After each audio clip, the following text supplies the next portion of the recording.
So in the early texts, the Buddha talks about 6 main competitors. Who were they and what did they talk about? And we'll also look at a 7th important one to add to that 6 coming right up. So I'm Doug Smith. I'm study director at the Secular Buddhist Association. That's secularbuddhism.org. If you're new to the channel and interested in living a wiser and a kinder and a less stress-filled life, consider subscribing to the channel. So just a quick shout out to my Patreon supporters. Thanks so much for your continuing support and help with supporting the channel and on all the great work that we do together. If you're interested in learning more about that, check out my Patreon page. It's linked down below and at the end of the video. I have posts up from time to time on interesting things that I find around the web to talk about. So in my earlier video on the middle way in early Buddhism, I had a question which I thought really deserved an answer. It's from Gutakaro, and he asks, he says, hey Doug, I kind of thought that maybe it would be interesting to make a video or a series of videos about the Buddha's 6 contemporary major teachers and teachings, which the Buddha rejected. I know some of them are already mentioned in your videos, or maybe all. I haven't watched all of your videos yet, but I really want to see how your more in-depth thoughts are regarding these teachers and teachings, which in my opinion can really supplement your explanation of the middle way in this video. And I think Gutakaro is right. I've mentioned several of them in earlier videos, but not all, and not in the sort of context of getting an idea of of sort of the scope of competition that the Buddha had during his day, at least that we gain from these early texts. I think it's good to look at this group of people for 2 reasons. The first reason is that sometimes we learn of the Buddha, we hear of the Buddha as a sort of a happy-go-lucky character who had no really strong viewpoints, who was just sort of a smiling, happy person, who didn't really have anything positive to say except that we should meditate and treat each other well. And while there is, of course, some truth to that, the reality is actually quite different. The Buddha had some pretty intense and important opinions that he expressed many, many times. And one of the ways of getting an idea about those opinions is to see the sorts of things that he disagreed with and why he might have disagreed with them. So that's one reason to look at the Buddha's competitors. And another related reason to look at these competitors is that it helps us to sort of triangulate upon where the Buddha's actual views might have been, what he actually might have taught. In the same way that in the Middle Way video that Gutakaro was commenting on, which I'll link to up here, we saw that the Buddha's viewpoint was a middle way between 2 of these competitors, which I will talk about soon. And you can use other of the competitors in other ways to sort of triangulate around what the Buddha might have really been trying to put forward as his own positive viewpoint. It's worth mentioning at the outset, of course, that the Buddha himself didn't describe his own viewpoint as a view. He tended to use the word view, or ditti is the Pāli term, generally in a negative context, as a negative connotation. That is to say, a view for him meant a sort of a mental construct which was false, which didn't really describe the world correctly. And he described his own opinion not so much as a view as, although he did describe it as a view in Right View, which is the first part of the Eightfold Path, but he tended to describe it more as just seeing things as they are, as opposed to the views of his competitors. So that's one thing to sort of get out of the way at the beginning. So the first of these competitors is named Pakudha Kaccāyana, who had a view which in Pāli is called Akirya-vada, which means a view about the inefficacy of action. And that viewpoint is that action, whatever action we take, has no ethical importance. That there's no such thing as good or bad. There's no such thing as right or wrong. There's no such thing as ethics, basically. And a famous line from his description, the Buddha's description of Pakudha Kaccāyana's view, is that even if with a razor-edged disc one were to reduce all the living beings on this earth to a single heap and pile of flesh, by doing so there would be no evil or outcome of evil. And that seems to be pretty much the extent of Purana Kassāpa's view in the Buddha's terms. In other words, the Buddha does not go into much detail as to why the Purana Kassāpa might have said such a thing. It's possible that he had some kind of opinion about determinism or about strict fatalism. He might have had some other kind of view. We simply don't know. So in the Buddha's retelling, Purana Kassāpa's view is really underdescribed. It's not the sort of thing that we can really get a handle on. It's possible that he was a sort of a gadfly who liked to saying things that shocked people. That certainly happens within philosophy from time to time. It's also possible that he was a libertine of some sort, that he felt that, he wanted to do whatever he wanted to do and you weren't going to tell him otherwise. But these are just suppositions because there's no evidence from the text or from other places that I know of to really describe his views in more detail. Nevertheless, it's clear from the Buddha's description that he disagreed very strongly with Kassāpa's view, especially given the description he's given, that no matter, even if you kill everybody on earth, still you've done no wrong. That clearly was something that the Buddha disagreed with very strongly. The second of the Buddha's main competitors is named Makkhali Gosala. He is a representative of what's known as the Ajivika school within India, which was actually quite an important school at the time the Buddha was teaching and for centuries thereafter. And this is a view of fatalism, of strict determinism. The idea being that we have no control or power over anything that happens. Everything has been predetermined long before we were born by causes and conditions.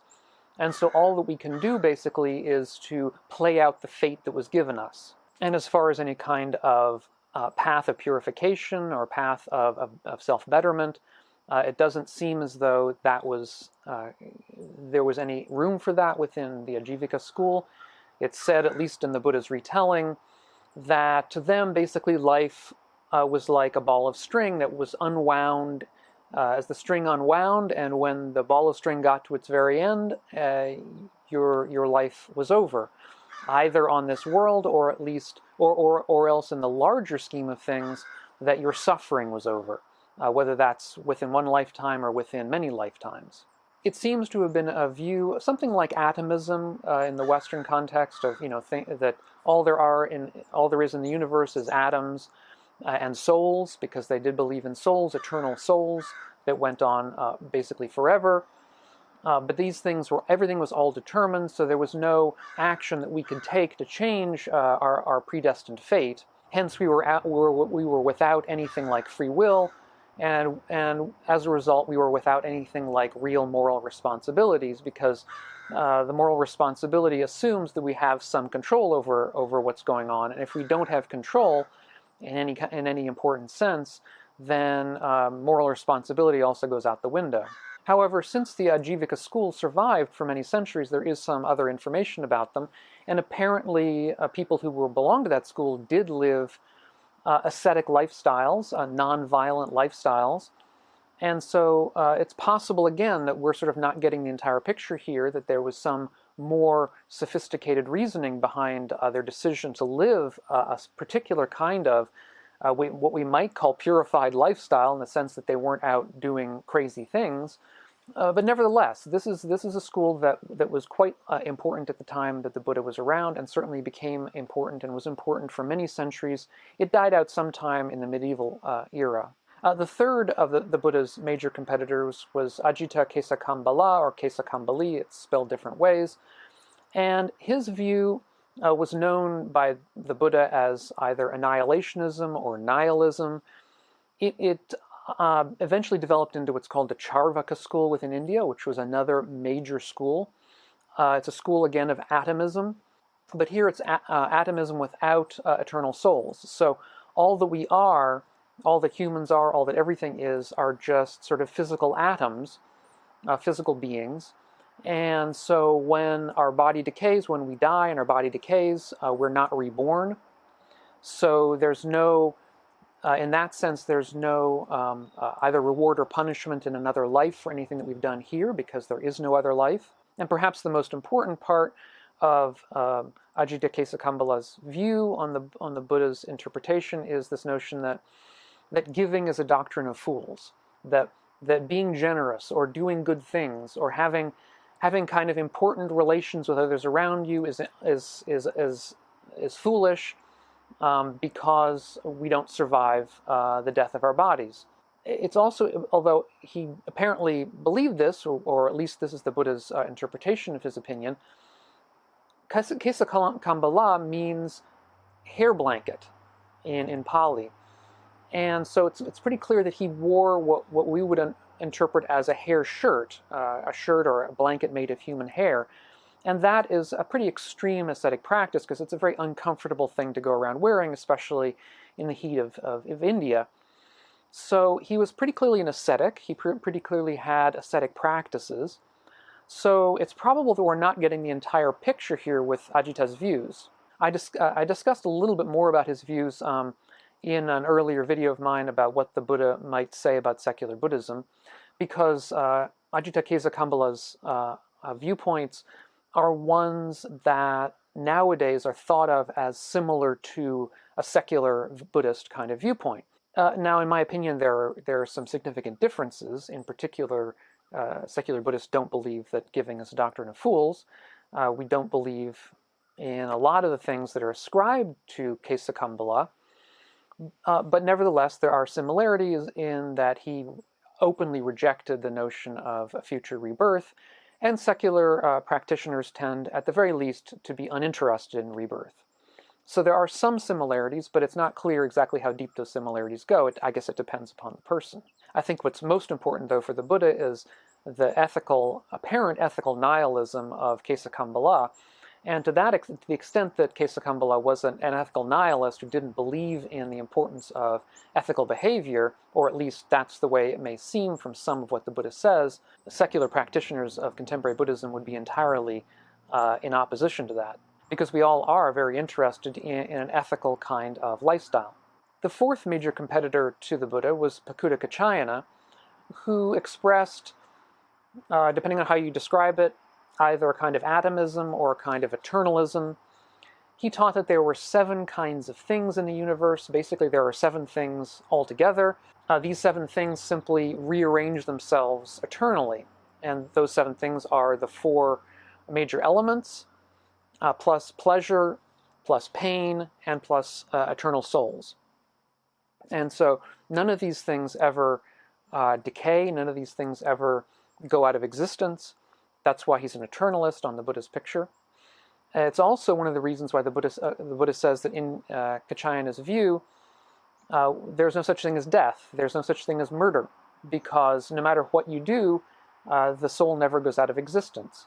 The Buddha says if you cut off somebody's head, there's no real killing because the sword just simply goes through some of the atoms in the head, and they just sort of rearrange themselves, and presumably the soul rearranges itself too somehow. So again, one of perhaps the major objections that the Buddha would have had to Kaccāyana is this notion of non-killing, that killing is impossible. And so you can do all kinds of mischief, do all kinds of harm in the world, and not be responsible for anything because no killing has actually occurred, no murder has actually occurred. And I think that's the kind of reasoning the Buddha would have used to reject that kind of view, as well as the notion of eternalism, which we'll get to. The fifth major competitor to the Buddha was called in the Buddhist text Nigantanataputta. Here, this is the one person who we know also in great detail from other sources. This is the person called Mahavira within the Jain religion. In fact, he is one of the great Jain teachers. And Jainism is one of the major religions of India, which was around before the Buddha's life, before the Buddha was around.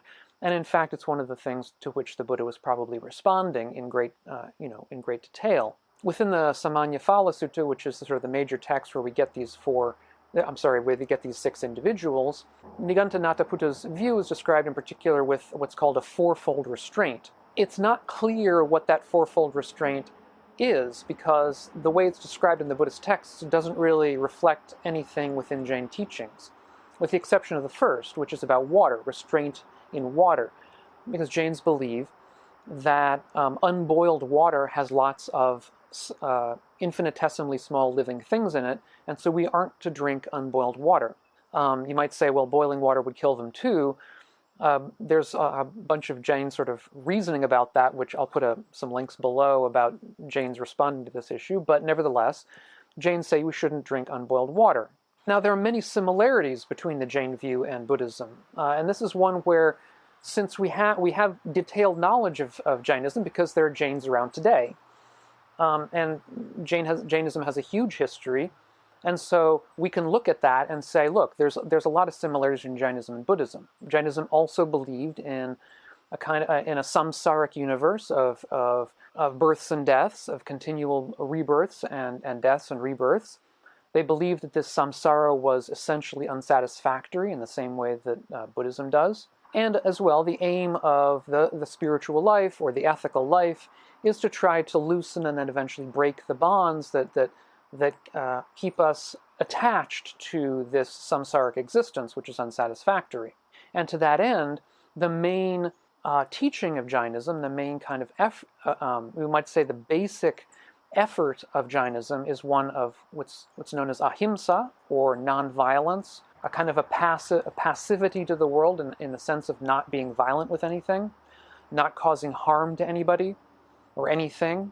So, for example, with water, with unboiled water, since drinking it would potentially kill uncounted numbers of small creatures within the water, we're not supposed to drink unboiled water. In a similar way, Jains will at times wear face masks so they don't unknowingly breathe in small insects or small creatures in the air. They will often, when they walk, carry a broom and brush the ground in front of their feet so that they don't accidentally step on small creatures or insects. The notion of ahimsa, of nonviolence, goes very, very deep in Jainism. For the Buddha, of course, your intention made the difference. So if you didn't intend, let's say, to drink small creatures or inhale an insect, then you weren't responsible for it. It wasn't your intention to do that, it happened accidentally. But for the Jains, the actual act is what matters. So if you are hurting something, it doesn't matter whether you intended to or not, your karma is affected by that. Now, there are differences other differences between Jainism and Buddhism. The major difference, perhaps, is that in Jainism they believe in eternal souls. We have an eternal soul within us. In fact, all creatures do. What happens with our karma is over time and over lifetimes, because of course we're reborn with that same soul, over lifetimes our bad karma, which accumulates as we cause harm to the world, unintentionally or intentionally, bad karma acts as a kind of a dust, a physical dust, which attaches to the soul. If we think of the soul kind of as a small kind of a sphere, then the dust sort of attaches to it and blinds it in a certain way. It disallows the inherent wisdom of that soul to sort of shine through, because it's being covered up by this dust. And then the question is, of course, how do you get rid of that dust? How do you clean the dust off of your soul? And for Jains, the way to do that, the main way to do that, is through acts of physical penance. That is, through particular ascetic practices. So, for example, you can stand out under the sun in great heat, and that's an ascetic practice. You can go without sleep for great periods of time. You can decide to spend time without sitting down or lying down, just standing for long periods of time. There are any number of ascetic practices that were available in ancient India, which were done by Jains. And in fact, with the Buddha, if we recall the story of the Buddha's lifetime, before he attained awakening, he went through a period of great asceticism. And it's probable that during that period he was following Jain practices. He may even have been considered himself a Jain at that time. So he would have gone through these practices. He talks about them. He talks about having starved himself to within an inch of his life. And in fact, within Jainism, there is a practice of starvation, where one is to cease all activity, including eating, because of course when we eat, we ingest small creatures, whether we intend to or not. One Jain practice is to stop eating and to starve oneself. In fact, to starve oneself to death. That is considered a very high practice within Jainism. I expect that it's not practiced very often, but nevertheless, it is a practice. And so that is one of the things that Jains believe, and it's also one of the things that the Buddha reacted against when he came up with the notion of the middle way as a middle way between extreme asceticism and indulgence. And the asceticism was probably Jainism. The sixth of the Buddha's major competitors was a man named Sanjaya Belatthiputta, who is basically a skeptic, who refuses to give answers to basically important questions of the day. In particular, he refused, at least in the Buddha's retelling, he refused to give any real definitive answer about whether we are reborn, about whether good or bad actions have karmic rewards or punishments in either this life or a future life. He refused to give answers about whether the Tathāgata was reborn after death or not. And so it seems from this retelling as though Sanjaya Belatthiputta basically refused to give definitive answers to pretty much anything that he was asked, as we might expect from an extreme skeptic who may believe that there is some major issue with knowledge, where we can never really know anything perfectly well, where our ability to come to information about the world is always mediated and problematic, and so we can never make any definitive statements. That was certainly something that the Buddha disagreed with. Now, it's important to say that, of course, the Buddha had various questions that he himself refused to answer. In particular, he actually himself refused to answer the question as to whether the Buddha was reborn, or I should say the Tathāgata, which is the Buddha, was reborn after death. That is, in fact, a question that he himself refused to answer as well. So it's a little ironic that he would include it here, but presumably he was doing so because he felt that although Sanjaya Belatthiputta might have been right about that, he was wrong about other things, in particular wrong about being willing to talk about rebirth, being willing to talk about karmic consequences.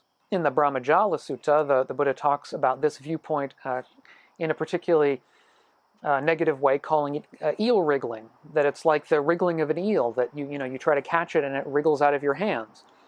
In the same way, Sanjaya Belatthiputta, when you try to sort of pin him down to any kind of positive claim, he refused to go along with it. He would wriggle out of it by saying, well, maybe yes and maybe no. And that was clearly something that the Buddha felt was not a correct way to proceed. Now, I should add parenthetically that in a paper by Anālayo, where Anālayo is a great scholar who's been comparing recensions from Pāli with their examples in Chinese and other kinds of recensions of the same material, he says that there's some variation in which names are given to which schools. Not a huge amount of variation, it seems, but there are a couple of examples of that. And so it may be that the names we have are not correct, that things have gotten sort of screwed around a bit. I'm not sure that makes a difference, but it's at least something to know about. And it's also important to note, which I've been alluding at throughout, that these are polemical kinds of descriptions. And it's likely that most or all of these are basically caricatures of the philosophical positions given by the people who gave them. We find this, I should say as well, within many texts in the Western tradition, certainly the later texts of Plato, where Socrates is arguing with competitors. The competitors are pretty clearly basically canned responses, which are there simply to get Socrates' positive response, but they're not the kinds of arguments that a real live competitor would give. So we have to take all of this with a grain of salt. Now, the seventh competitor, which doesn't occur in this list because the list is really about people, particular individuals, the seventh competitor is Brahmanism. And Brahmanism, of course, is presented in the early texts by a number of different people. There are a number of different Brahmins who appear within the early texts to argue with the Buddha or dispute with the Buddha about one thing or another.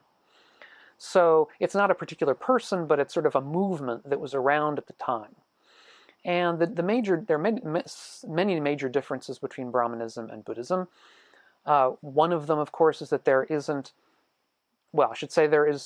eternal soul within Brahmanism. So each of us has an eternal soul within us, which is believed in certain of the texts to be identical to the universe, identical to Brahman, which is the universe itself.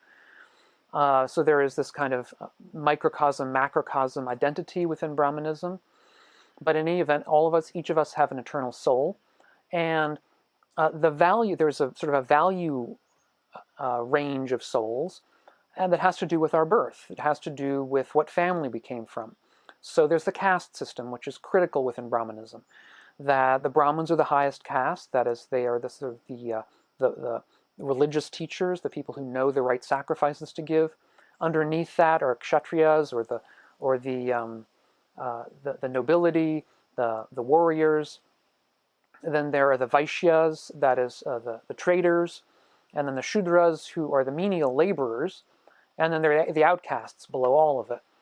And this kind of ranking is supposedly something that is absolutely natural in the universe. And so the way that we purify ourselves is by behaving appropriate to our rank. And in particular, as a Brahmin, is by knowing the correct sacrifices to give and giving them correctly, and doing the prayers correctly, doing all the ritual kinds of activities correctly.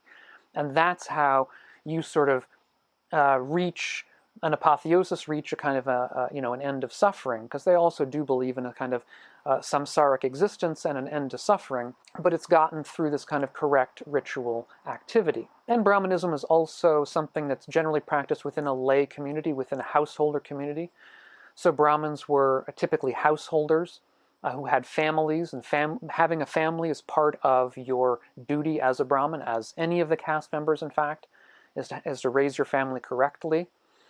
And so that was one way that the Brahmins and Buddhists would have had disagreements, is because Buddhism also had the monastic community. Of course, Brahmanism also had people who would go off into the forest and be on their own and would not have families. But those were also looked down upon by some Brahmins. There was a real difference. It was kind of a split within Brahmanism between the normal, as you might say, quote-unquote, Brahmins who lived in families, and the sort of radical, quote-unquote, Brahmins who lived off in the forest, and who were more sort of seers and that kind of thing. Brahmanism, it used to be thought, was endemic to Buddhism. Buddhism was sort of a reaction against Brahmanism. Now it's more believed that Brahmanism was somewhat foreign to the area that the Buddha lived in. It came from a different part of India. It was certainly there, and he was certainly reacting against it, but it wasn't like his major issue. In fact, I have a feeling probably his major issue was more Jainism than Brahmanism. But he was reacting against both of them, and that was the middle way of the Buddha was a middle way basically between Jainism as being too ascetic, too rigorous, and Brahmanism, which was being too lax, too much interested in hedonism and the sort of lay lifestyle and the family lifestyle. The Buddhas were somewhere in between. That's the whole idea of the middle path. So as well as having expressed the middle path between these two opposing positions, we can see, now we can begin to triangulate here, that the Buddha was extremely interested in the role of ethics. And so any view that rejected the centrality of ethics was not one that he was interested in. So ethics is incredibly important for the Buddha. Living an ethical life, living a life that's the best kind of life we can live. He was certainly not a materialist in Ajita Kesa Kambali's sense. He believed in rebirth. He believed in karmic reward. He certainly also believed there was no eternal soul. So he rejected many of the views I've just given for having said that there was an eternal soul. The Buddha believed that the soul was something that was constructed. Self was something that was constructed out of our experiences with the world. It was something that sort of came and went. And the Buddha also believed in definitive knowledge about the world. There were certain things that we could know. We could know that the world was changing, that we could always changing. We could know that the world was unsatisfactory. We could know that there was no actual eternal soul, that we could actually come to know that directly. We could know an end to suffering eventually if we practiced correctly. So for the Buddha, there were several things that we really could know. And for him also, we could know the correct and incorrect things to do. So I'd be interested to hear what you guys think about each of these 6 teachers plus Brahmanism. If you have any feedback or thoughts about their positions or ways that the Buddha might have said things slightly differently, these are always great things to discuss, because I think that gives us more of an insight into where Buddhism is coming from, into its background, which gives us, I think, more insight into what the Buddha might really have been saying. Thanks so much for being here. Thanks so much for all of your kind comments and questions. Again, thanks so much to the supporters on Patreon. That it really makes a great deal of difference to me.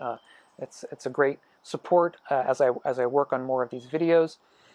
You can check out Patreon by the links below or here on the screen. So thanks so much again, and we'll catch you on the next one of these videos. So meanwhile, be well.